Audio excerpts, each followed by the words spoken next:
Hi, I have a story for you today that will prove that there is nothing that we can't learn lessons from, even animals. Somewhere in the English Midlands is a county called Warwickshire, home of the Warwickshire Wildlife Sanctuary. One day, Jeff, the manager, had a visit from the police. They had found an abandoned, malnourished, and clearly abused dog. Her owner had locked her in a garden shed and abandoned her for several days. She was in terrible shape, and it was feared she wouldn't survive. Jeff and his team tended to her, gave her lots of love, care, food, and a warm place to sleep. And soon the brave little dog was back on her feet, good as new.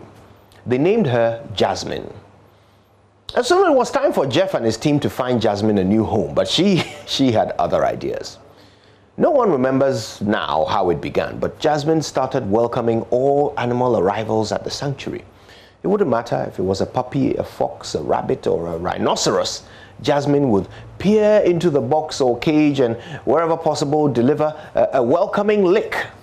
Now, Jeff relates one of the early incidents. He says, we had two puppies that had been abandoned by a nearby railway line. They were tiny when they arrived at the center, and Jasmine approached them and grabbed them by the scruff of the neck in her mouth and put them on the settee, and then she sat down with them, cuddling them.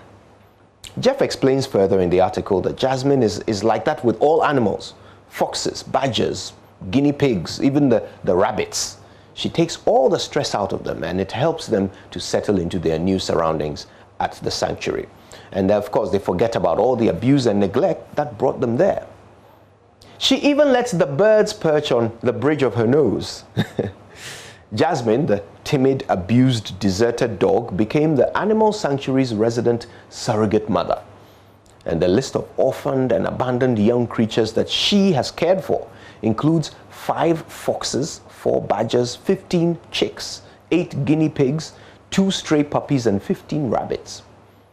You know, after reading this article, I was naturally amazed by this creature's ability to care for others in such a beautiful way. And I wondered how Jasmine was able to overcome her natural biological instinct to eat all these smaller animals and rather care for them so tenderly. I just couldn't understand how a dog could feel gratitude to those who cared for her and then feel the need to replicate that kindness towards others. Now, this amazing story put one simple question in my mind. What is our excuse? At one time or the other, we have all found ourselves hopeless and abandoned in a moment of need, and someone has gone out of their way to show us kindness. Often we have thanked them with words like, "I don't know how I could ever repay you." Well, here's how. Today, I want to encourage us all to show our gratitude for those who have rescued us with kindness by passing that kindness forward to others in need.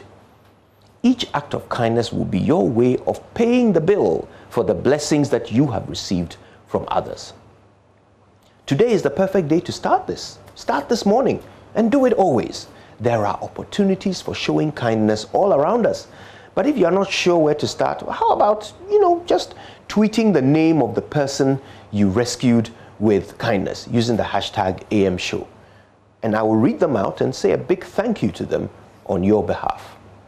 My name is Kuji Yangson, and I have been blessed by many. I cannot pay it back, but I can certainly pay it forward. Good morning, Ghana.